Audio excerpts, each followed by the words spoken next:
Hey there, A's Day fans. Welcome to our Tuesday edition of our show. We are so happy to be back. Hope you all enjoyed a nice, restful, and cheerful holiday season. I'm your host, Joe Grado. It feels so good to be back behind the mic talking about everything athletics baseball. Today is Tuesday, December 30th. We got a good show for you, and a few things did go down during our absence, so we will all get caught up to speed together. A's finally started getting real busy this offseason as they landed a significant trade, holding true to their promise of upgrading the second base position, as they have acquired second baseman Jeff McNeil from the New York Mets. We'll discuss what impact that'll have on the 2026 team, as well as the full details of the trade that went down last week. Also, a little Christmas present to this particular A's player, as well as for A's fans everywhere. On Christmas, we received word that the A's and Tyler Soderstrom agreed to a significant long-term extension, a 7-year deal, signing him through the 2031 season with a possibility of an 8th-year option. Great job sticking again to their promise of wanting to continue to keep extending their internal core roster. Another pillar is under team control for the significant future. We'll take a look at what that outlook looks like and give our kudos to Soderstrom on landing this significant deal. With this week of action, it lends us to wonder, does this mean there is going to be a willingness to go to a higher payroll? And we heard rumors that there may be a GM extension on the table as well. We'll dive into that as well. And before we get on out of here, to get back to the rigors of this week, as we get to the close of another calendar year, we want to pay our respects.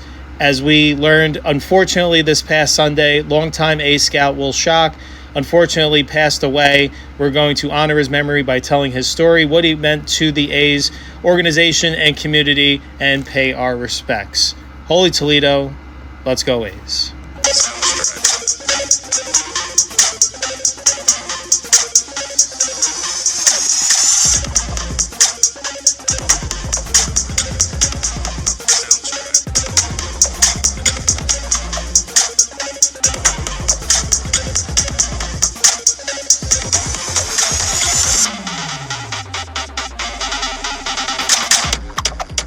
All right there, A's Day fans. Thank you once again for tuning in to our Tuesday edition. We're back from our holiday break. We enjoyed our time with friends and family, but now it is time to be back where we belong, behind the mic, talking A's baseball. Before we jump into today's show, just want to give you all a friendly reminder of where you can find us. So continue to listen to us wherever you love to enjoy your audio podcast.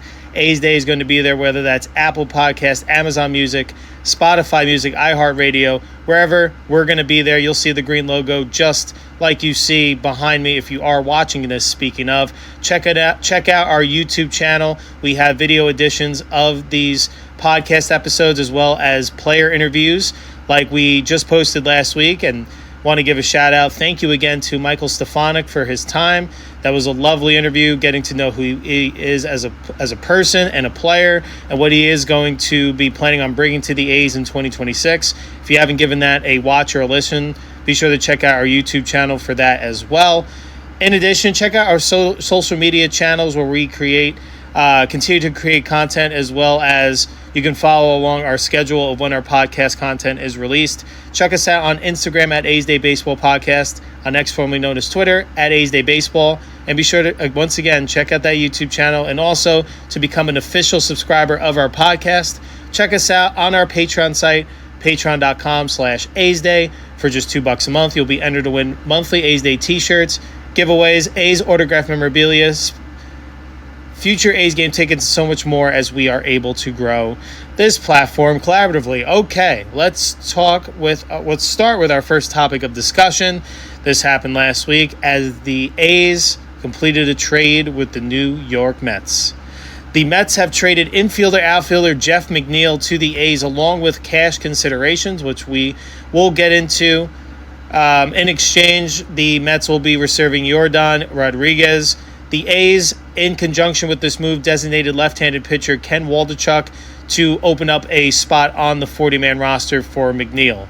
The Mets are sending $5.75 million to cover part of McNeil's $15.75 million salary in 2026, and they will cover the $2 million buyout on McNeil's club option for 2027 if the A's don't pick it up. Since the Mets are covering $5.75 million of his salary in 2026, the A's are only going to have to pay him $10 million, a bit less than they were willing to pay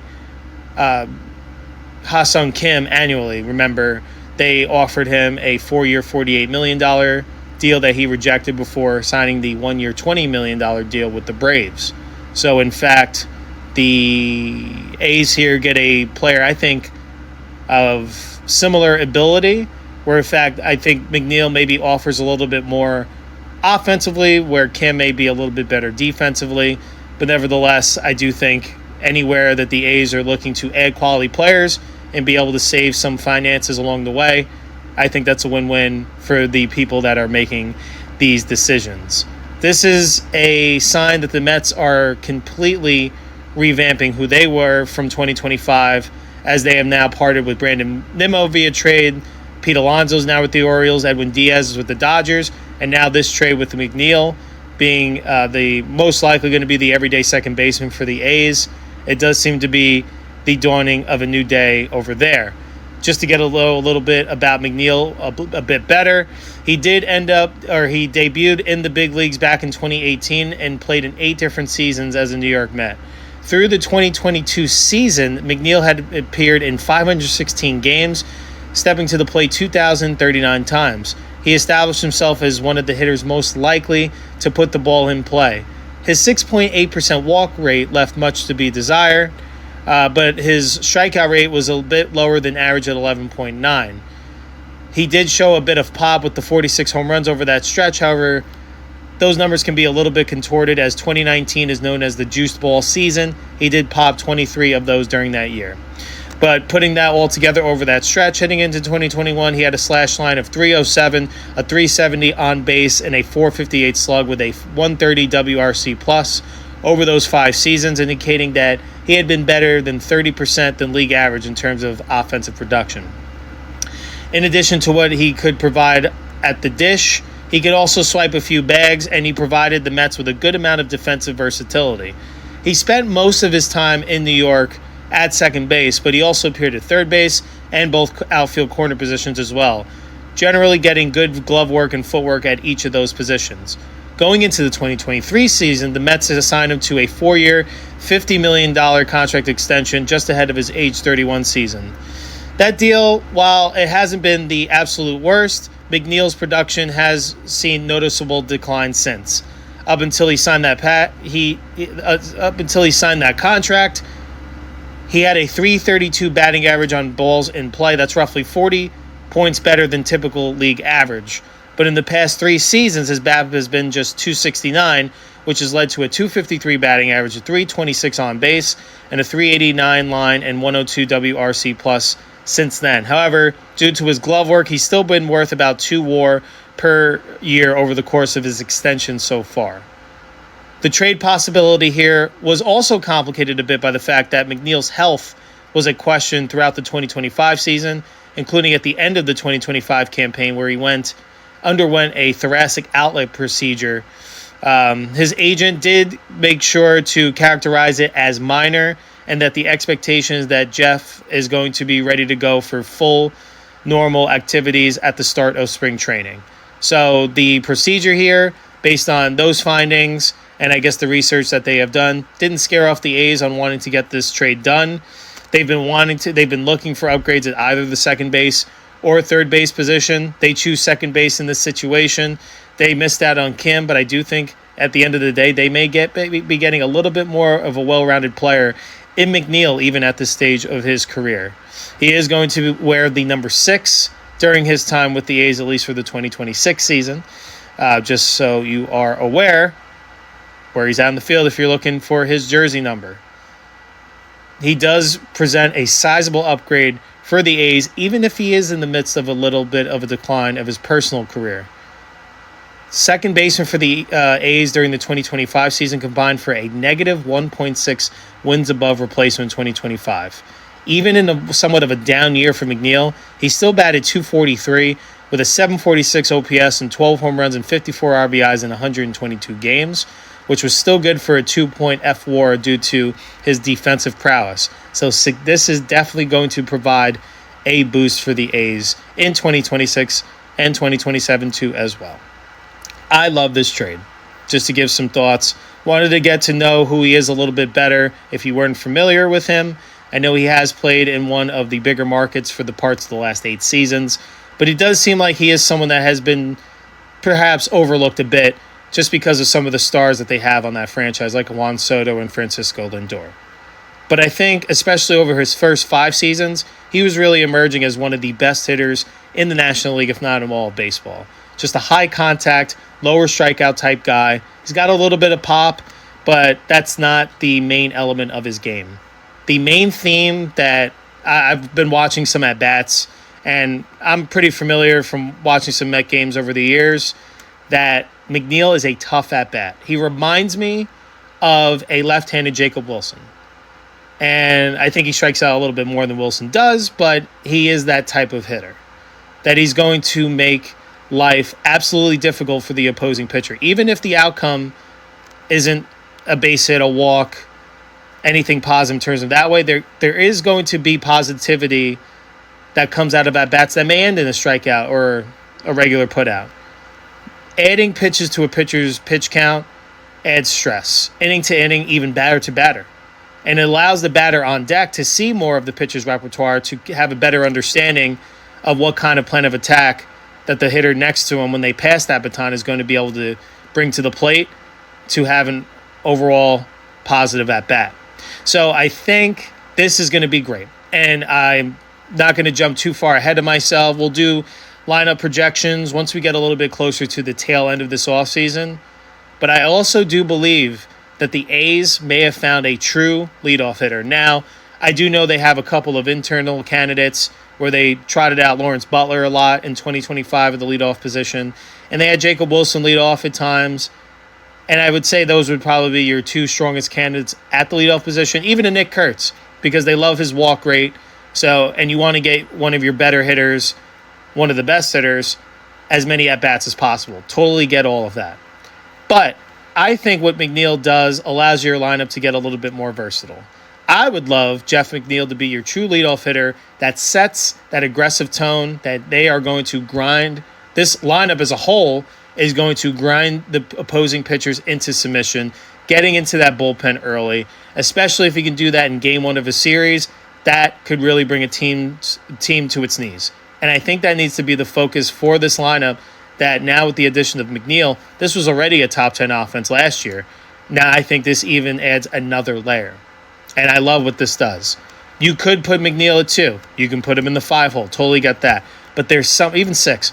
But there's something about having I think he can truly be a pure leadoff hitter. Now, you might say, oh, he doesn't walk as much as a typical leadoff hitter does. That's true. Nick Kurtz probably beats him in that aspect. But besides him, look at everyone else. Jacob Wilson, yes, he has a very low K rate, but he also has a low walk rate too as well. Lawrence Butler, his walk rate's a bit higher, but his strikeout rate was alarming last year. So personally, I would love to see Butler more in the middle of the order. Same thing with Jacob Wilson too as well. In fact, and we'll do this on another episode with kind of what my lineup construction would look like now, but I would like McNeil leading off, Jacob Wilson in the 5, and Butler 6, so you kind of have different looks. Right, so at 1, you have a contact guy with a little bit of pop, but that's not really his game. He's going to grind at-bats. Then 2, 3, 4 is going to be more of your power guys. And then 5, again, with, Jacob Wilson showed a little bit of pop last year, but he's more of a high-contact guy. You kind of reset with another leadoff hitter in the middle, someone that's going to do damage and continue that positive momentum, putting pressure on the opposing team. And then you get to a power guy with Butler at 6. So I kind of look like those differing looks, and that's why, if it were up to me, and I'm not saying it would guarantee it would work, but I would love to see something where it would be like McNeil, Rooker, Kurtz, in like going in some sort of order like that. Maybe do then Langoliers and Soderstrom, so you kind of have that righty-lefty balance. But then you're getting all these different looks, and obviously, certain guys you'll slide down. Maybe if lefties struggle against left-handed pitchers, I get that, but I feel like that's your A lineup right there, something like that. And again, we'll get into that later in a later show. But I love this move a lot. I think they upgraded significantly at second base. Now, is this going to be a move that's going to help the A's in the long term? No, not necessarily. But I think if you can get 2 decent years of McNeil here, even if you want to end up taking that option, but you don't have to, you're going to get some financial assistance with a buyout if you want to move on from McNeil after 2 years. But that is the perfect bridge to also who's coming up in the farm system, Leo DeVries. Now, DeVries may potentially be the shortstop of the future. And while I think Jacob Wilson has really held his own at shortstop, there are some numbers and discussions around him that could potentially point to a shift in him moving to second base when it's time for DeVries, because the understanding is that DeVries is supposed to be this next out-of-this-world prospect that's supposed to have tremendous range at short. You don't want to limit a guy like that if he has that much defensive prowess. That just makes your middle infield better, because I think if you take Wilson, put him at second, he's going to be an elite defensive second baseman. So there's a lot that this move does for the short term and long term, keeping the team or getting the team competitive for this year and for years to come. So I think this trade is layered in so many aspects, and I feel like they didn't give up a whole lot, right? I feel like they gave up an A-level prospect, but it's someone that wasn't going to be on this club for the foreseeable future, right? And if you're able to present an area of need here, or address an area of need here that needed it more dire, where there's other avenues where you can bolster your bullpen, your farm system is flourishing currently too as well, you can afford to part with pieces like that. And best of luck to Rodriguez in New York. Hopefully he gets an opportunity sooner rather than later. But with the defensive versatility that McNeil can offer, I think that's what you're seeing from a lot of these teams that are successful in the postseason. Yes, you have your A lineup, but then you have guys that can play interchangeable spots. So I love this opportunity for the A's to add a veteran bat, someone that's been around the block, someone with some postseason experience, not a whole lot, but some. I think what he's been able to experience over his 8 seasons, I think this young core that's ascending is really going to welcome in his wisdom too as well. So looking forward to seeing what Jeff McNeil, welcome to the A's organization. And if you are listening to the show, we would love to have you on to have our audience get to know you a little bit better and what you're going to bring to the A's in 2026, because I think Jeff McNeil is going to be fully healthy next year, and we're going to see a bounce back, not necessarily at the most peak of his powers, but I think significantly better than what we saw in 2025. And I truly believe he believes in himself to do the same exact thing. All right. So, like I mentioned, this is a great move that makes the team better, barring any health issues that pop up. But I love the aggressiveness. I love that the A's got this done. One area of need has been addressed in terms of upgrading second base. Another area was to sign long-term contracts internally with this young ascending core. We were treated to one on Christmas. Tyler Soderstrom received a gift on Christmas, but it was one that he earned. Following a breakout season in 2025, Soderstrom and the A's agreed to a 7-year, $86 million extension. Then the deal was confirmed actually on yesterday. So congrats to Soderstrom. That is an exciting time. In fact, it also does contain a club option for an 8th year and escalators and incentives that can bring the total value of the contract to $131 million. This constitutes, with the $86 million guarantee, the largest guarantee in franchise history. Soderstrom is going to be entering his age 24 season, so he is still very young, but he had a fine 2025 campaign. He slashed the .276 batting average, a .346 on base, and .474 slug with 25 home runs and 93 RBIs in 158 games in 2025. He posted a .126 OPS plus and accumulated a 3.4 F/WAR. So just, if you're not, I know A's fans are pretty familiar with Soderstrom, especially what he did this past year, but if you're not super familiar, let me give you a brief look into his journey. So he actually made his debut with the A's back in 2023. After that debut, over the course of 2023 and 24, he hit merely .204 with a .636 OPS, playing in 106 games. His fortunes changed from the jump in 2025 when he cemented himself as a potential franchise cornerstone. At the plate, Soderstrom makes loud contact. He ranked in the 86th percentile in hard hit rate with a 49.8% rate and 70th percentile with an 11.4% barrel rate. He also developed into an above-average defender, though he did begin the season as the A's regular starting first baseman. Once Nick Kurtz received the call-up at the end of April, he is merely a first baseman. The A's went to Soderstrom. They wanted to keep his bat in the lineup. They made the move to move him to left field, a position that he hadn't played at any level of professional baseball, and the transition was seamless. You can see early on a little bit that the footwork can use some improvement, but he is an absolute athlete and owned the position from the start. And that's just a quick tip of the cap to Sodi there, because a lot of guys may have taken some issue there, right? They might have had an opportunity, like they would have felt they didn't get an opportunity to show what they can do at their primary position. There may have been some qualms. Now, I think it shows the type of mentality that Soderstrom has, that he just wants to be a gamer. He wants to win and do anything he can to help the team win. And he did that and then some, because he ended up being a Gold Glove finalist in left field, a position that coming into this season, going into opening day and like through April, had no idea that he was going to be an outfielder. But really was impressed with what he did. He tallied 11 outfield assists and accumulated plus 5 outs above average compared to the negative 5 OAA he posted at first base. He now becomes the third member of the A's emerging core to sign a long-term contract extension with the team in the past calendar year, joining designated hitter Brent Rooker and outfielder Lawrence Butler. So I love it. I love this. A's baseball operations and management had a great week. They are starting to show some good faith to the A's fans and to the baseball fan and general consensus of what A's baseball is all about. Because I know there's been a lot of distrust over the years, and there's been a lot of more questions than answers, it seems like. But now it seems like they have a good general manager in David Forst that has a clear plan and vision of what he wants to do with this franchise.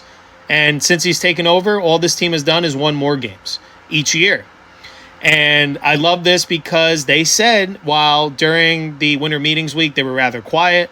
I know they ended the week by signing right-handed pitcher Mark Leiter Jr., which was good. They needed some additions to their bullpen. But they weren't involved in the discussions that we had thought. And it seems like they've just basically have held these conversations close to the vest. There was an interview with David Forst during that week that he said they were holding these conversations, but when we were all conducting research, it didn't really seem like anything was known to the public. So they just had their conversations. They went about their business. They said they were going to upgrade second base or third base. They did. They upgraded second base via the trade with Jeff McNeil. Love that. They said their focus was also going to shift on extending internal candidates. They've had discussions with a lot of these young guys. They get one done on Christmas to Tyler Soderstrom. They are showing good faith. This is how you get better players to come to your organization. If you look at this lineup today as compared to 3 years ago, it is night and day. Take a look. You won't recognize the majority of them on that list because they're probably not in the organization anymore. They might be in the minor league somewhere. But what they're doing now, they have a lineup that shows their player development works. They're treating their players right in terms of financials, and they're doing their best. I know right now, being in that AAA park probably isn't the most glamorous to everyone in that clubhouse, but they're doing the best they can there, and there is the visions of Vegas in the near future. So, and I think sticking true to their word, they're having better open-door policies of communication channels between players and management. I think Forst has a really good relationship with this team in terms of the player personnel, and I think that's going to speak volumes to this team's success in the long run. And we'll get into David Forst a little bit more. There's some more positivity around him, but you got to love what this move means. It just means that they want to hold on to their young players finally. They don't want to continue on with the status quo of having these guys build up their market value and they either get traded away because the A's know they're going to get outpriced on the open market, or they're going to let their guys that develop into stars just walk in free agency for nothing. It seems like they're moving further and further away from those days. There are still some candidates like a Nick Kurtz and Jacob Wilson that I would love to see them get a deal done, even also a Shea Langoliers. But I do think this shows great progress. They've locked up 3 guys now, and if they can get a couple more done at least, like I've mentioned in previous episodes, I just have this feeling I think it's going to be a little bit more difficult with Langoliers just because he is a Boris client. I do think there may be more flexibility on getting a Wilson and Kurtz extension done sooner rather than later. So looking forward to seeing if any of those develop. But to me, Soderstrom here, let's get back to him. Congratulations again on landing this historic extension. It's well-deserved. To me, from pole to pole, he was the most consistent offensive player on this team. And it's not to take away from AL Rookie of the Year Nick Kurtz. It's not taken away from AL starting shortstop Jacob Wilson. I'm just talking about from opening day in Seattle all the way through game 162. It just felt like Soderstrom's production was consistent. And I know he came out of the gate in April hot, hitting double-digit home runs real quick. I know that part cooled off a little bit. But then as pitchers adapted to Sodi adapted to as well. You saw an increased effort to take the ball where it's pitched, driving the ball to authority to left field, to the opposite field. I think you saw on full display throughout the course of the year, Tyler Soderstrom learned how to be an all-around hitter. He made the adjustments when pitchers were making the adjustments, and it seemed like he won more times than not. He hits the ball hard. He walks pretty well. The strikeout rate was a little bit high, but definitely an improvement from his track record. I do think that's an area, like I said, from this younger lineup where they, as a whole, can get better in terms of plate discipline. But that's going to happen the more at-bats you get and the more experience that you go through. So I love this. I think this is a great sign of things to come. And I'm looking forward to seeing – we haven't even seen the best of Tyler Soderstrom yet either, because he's only going to be entering his age 24 season. So perhaps he might have 3 more seasons before we even see prime Sodi. So to me, this is a very team-friendly deal. But if the player gets taken care of as well and has that security for his family. So looking forward to seeing Soderstrom continue out back in action in 2026. Again, would love to talk some A's baseball. Hopefully we get a hold of Sodi. I feel like that would be an excellent conversation. All right, this episode is brought to you by Visit Mesa. Welcome to Mesa, Arizona, a destination for every season. Experience a destination where adventure, culture, and culinary experiences are limitless. As the gateway to the stunning Sonoran Desert and Tonto National Forest, Mesa invites you to explore its scenic waterways, kayak through winding canyons, or paddleboard along the Salt River. For a one-of-a-kind desert adventure, ride the waves at Revel Surf at Cannon Beach, the country's first surf park of its kind. Downtown Mesa is a vibrant hub, home to the Mesa Art Center, public art award-winning breweries, and local shops. Food lovers can explore the Fresh Foodie Trail and the diverse flavors of Mesa's Asian District. Sports fans can experience MLB spring training with the Chicago Cubs and athletics, or visit one of North America's largest youth sports complexes. As the world's first autism-certified city, Mesa is dedicated to accessibility and inclusivity for all visitors. All right, let's move on to our next topic of discussion, the Athletics. We're financially active last offseason, handing out considerable free agent deals to Luis Severino and Jose Leclerc. Like we mentioned earlier in the show, inking Brent Rooker and Lawrence Butler to extensions. Now, this year, fast forward, they make a trade and take on Jeff McNeil's contract. They've also signed Mark Leiter, which doesn't move the needle in terms of finances. But then they ink Tyler Soderstrom to this long-term 7-year extension, $86 million on the books over that time. There were reports last year of a potential grievance from the MLBPA, which is the Players Association, if the club didn't boost its CB competitive balance tax number, likely spurred some of those moves, and this year too as well. But nevertheless, things are happening, and there is a concerted effort that spending looks like it is going to continue. Owner John Fisher took a step toward that promise on this past Christmas Day, locking up Tyler Soderstrom. Now they're looking forward to potentially extending Shea Langoliers, Jacob Wilson, and Nick Kurtz, who are still in their pre-arbitration phase. The A's, just to give you a little bit of history, have barely topped the $50 million payroll back in 2022. That number crept up to $59 million in 2023, then to $63 million in 2024. Last year, the mark rose to $79 million, but it continued to show an upward trend for the franchise despite being towards the bottom of the league in that department. The A's estimated mark is currently set now at $99 million for 2026. So that's got to mean that more spending is on the way. Now, we wanted to talk about, does all these flurries of moves mean they are accepting of a higher payroll? Yes. Does it mean that all the spending has worked out so far? Not exactly. Jose Leclerc, they brought him in on a one-year deal. He struggled most of the year, and then he missed most of the season with actually an injury too as well. And Luis Severino was not the ace that they were promised. He had a strong finish to the year, but he struggled mightily at home. The A's, however, with some reinforcements, did put together one of their better seasons this decade. The club finished 76-86, reaching 70 wins for the first time since 2021, and they closed the season on a strong note with a 35-29 record. Nick Kurtz cruised to AL Rookie of the Year honors. Langoliers had a massive season for a catcher. Denzel Clark was an ESPN top 10 regular with his work in center field.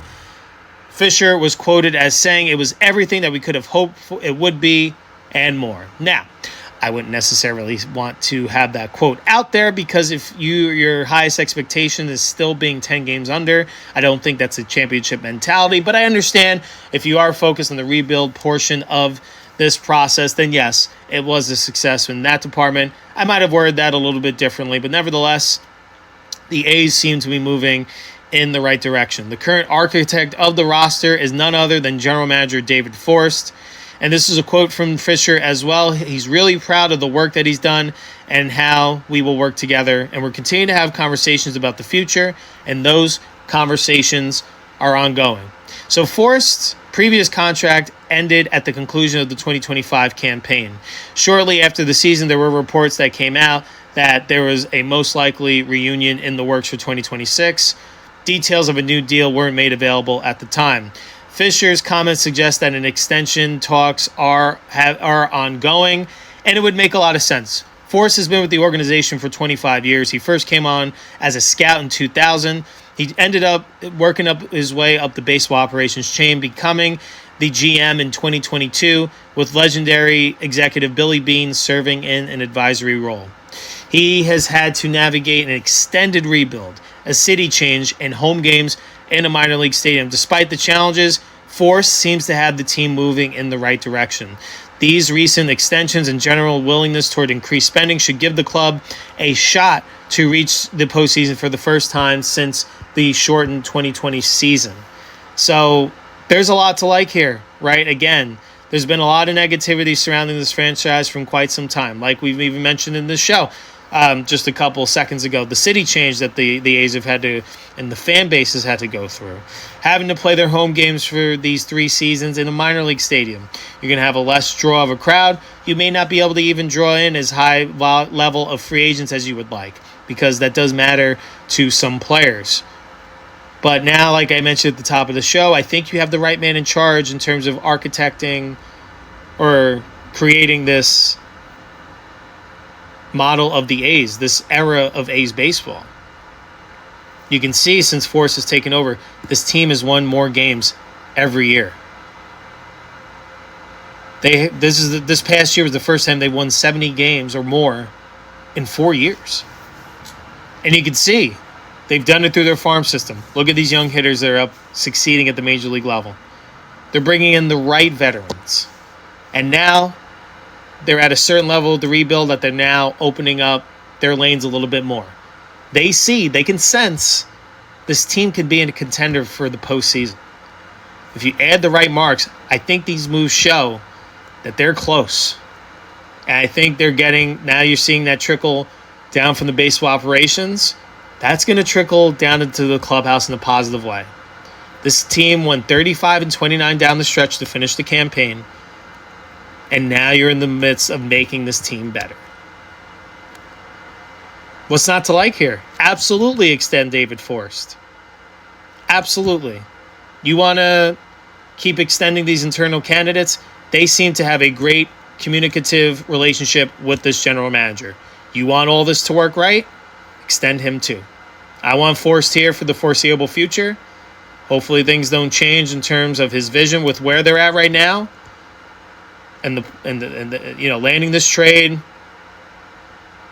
extending Sodi. Let's see what else they do this offseason, but I like the direction this team is heading. There's finally structure, and there's a vision that you can see. There's a light at the end of the tunnel. It's starting to make sense. It's starting to align. Get the extension done. I want to see more player extensions, and I want to see them improve this bullpen. And they can still go out there and land a top free agent pitcher. Ranger Suarez is out there. Tatsuya Imai from Japan is posting, or his deadline window is Friday. He has to sign with a major league team, or he's going to be pitching in Japan next year. I would love the A's to see them sneak in at the end and get a deal done with him. Imai would bolster this rotation. I know they have a more dire need of the bullpen, but you need to do both. If you want to be a more well-rounded team and actually compete in 2026, you need to get both. And you don't necessarily have to break the bank to do it. Because yes, you would dish them out from Imai, but then to reconstruct that bullpen pieces are usually very team-friendly in value. So let's see what they have in store for the rest of the way. But I love what Force has done so far. They got a slow start in early December, but I think they've really picked up some momentum here. And there's still plenty of time until spring training to make this team even better. All right, before we get on out of here, we want to pay our respects to someone, like we mentioned at the top of the show, passed away on Sunday. On Sunday, we were sad to hear that longtime ace scout Will Schock passed away, and we wanted to share his story with you if you're unfamiliar with his journey. So he was born back on Halloween of 1964 in San Francisco. He attended Tamalpais High School in Mill Valley, California, and then the University of California in Berkeley. Schock started scouting for the A's shortly after his own playing career ended. Schock played 5 seasons as a professional pitcher. He made it all the way to AAA, but he didn't make it to the major leagues. Schock's playing career began in 1987 when he was selected by the A's in the 22nd round out of the University of California. Schock started with the Athletics at short season Medford. He went 1-1 over 7 starts. He made Double-A Huntsville in his second season, getting 11 starts there, and then the rest at Single-A Madison. He returned to Huntsville for 1990. He went 11-7 over 28 starts with a 3.22 ERA. He then was promoted to AAA Tacoma to start 1991. He got 15 starts there, but he tallied a 5.74 ERA. He then moved to the Reds and Double-A Chattanooga for the rest of the season, concluding his career with 11 final starts there.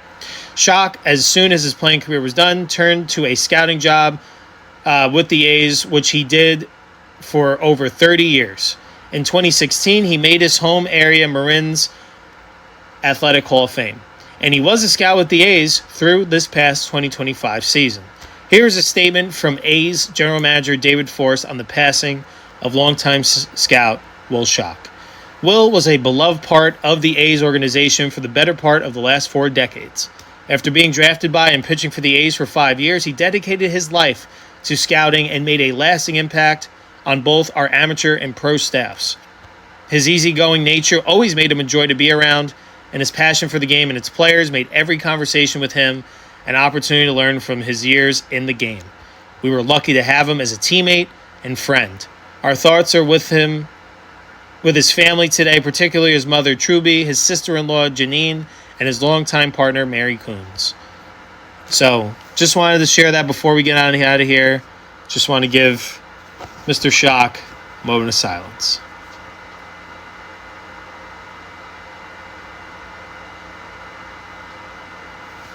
Thank you. And our thoughts and prayers do go to his family, and hope Mr. Schock is resting peacefully now. And if he is looking down on this, hope you're enjoying that we wanted to give you a tribute. You meant so much to the A's organization. You're an even better person than what you were valued at, what you did in terms of baseball operations within the A's organization. You will be sorely missed. Let's go A's. And with that brings us to the conclusion of another edition of A's Day. On today's show, we talked about how the A's acquired Jeff McNeil via the trade with the New York Mets in exchange for prospect Yordan Rodriguez. The A's completed a contract extension with Tyler Soderstrom, 7 years, $86 million with an 8-year option. And he does have incentives built into the contract that can have him earn up to $131 million by the time the contract has concluded. The $86 million in guarantee is the largest amount in A's franchise history. We discussed with these flurries of moves, does this mean that there is going to be an acceptance of a higher payroll in 2026 and beyond, as well as what an extension could be in the works with general manager David Forst? And then we paid our respects, as this past Sunday we learned, unfortunately, that former athletics professional player and longtime scout Will Schock passed away. May he rest in peace. We will be back behind the mic for Friday's show. We'll be all caught up to speed if any transactions go down between today and Friday's show. We're going to take a look in the organization as well and see. We're going to name our top 3 A's Rookie of the Year candidates for the 2026 season and why we think they potentially have the chance to do so. And then we will bring back this player in A's history. We're going to take it back to the 1980s. That's all I have for you today. Appreciate each and every one of you tuning in at the start of a new week. We're thankful to be back here behind the mic, and we're going to be here for the long term. Once again, I'm your host, Joe Grado. Thank you so much for listening to our thoughts on everything athletics baseball. We missed you so much, and we can't wait already to be back for Friday's show. Holy Toledo, let's go A's.